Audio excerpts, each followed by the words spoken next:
Hi, my name is Amanda, and I'm the social worker at Marianopolis College. Welcome to the 3-Minute Workshop Series. In this series, I will be exploring some important topics in 3-minute videos. The videos in this series are intentionally short, but full of useful information. I encourage you to pause the video as needed in order to review the content in more detail.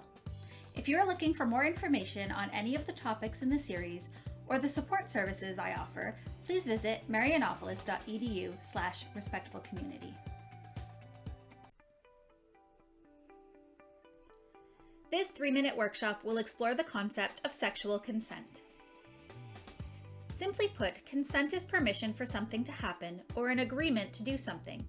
Sexual consent refers specifically to agreeing to sexual activity. Sexual activity includes kissing, touching, and sexual intercourse of any kind. We can break this concept down to understand it further. Consent must be clear and enthusiastic. Everyone must eagerly agree and know exactly what they are consenting to.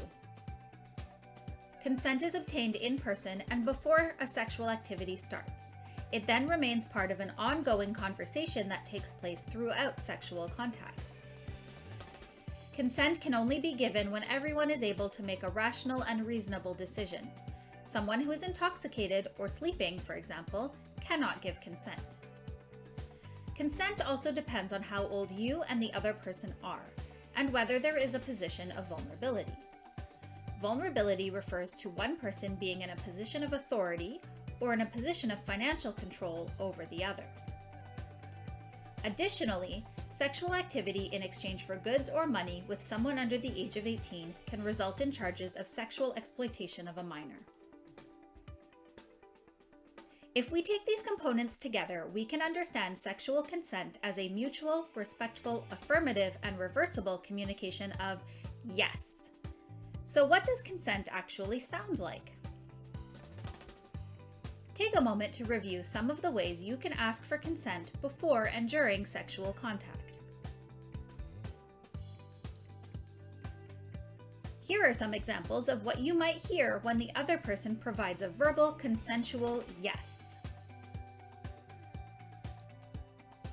And here are some examples of what you might hear if there is no consent.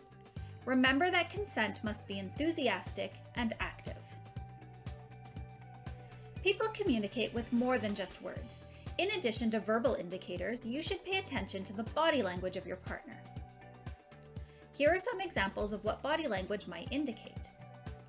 Body language can be nuanced and usually becomes easier to read the better you know your partner. But you should not rely on body language alone to confirm consent. If the verbal indications and body language do not match, or if you have any doubts, ask. Sexual activity without consent is sexual assault.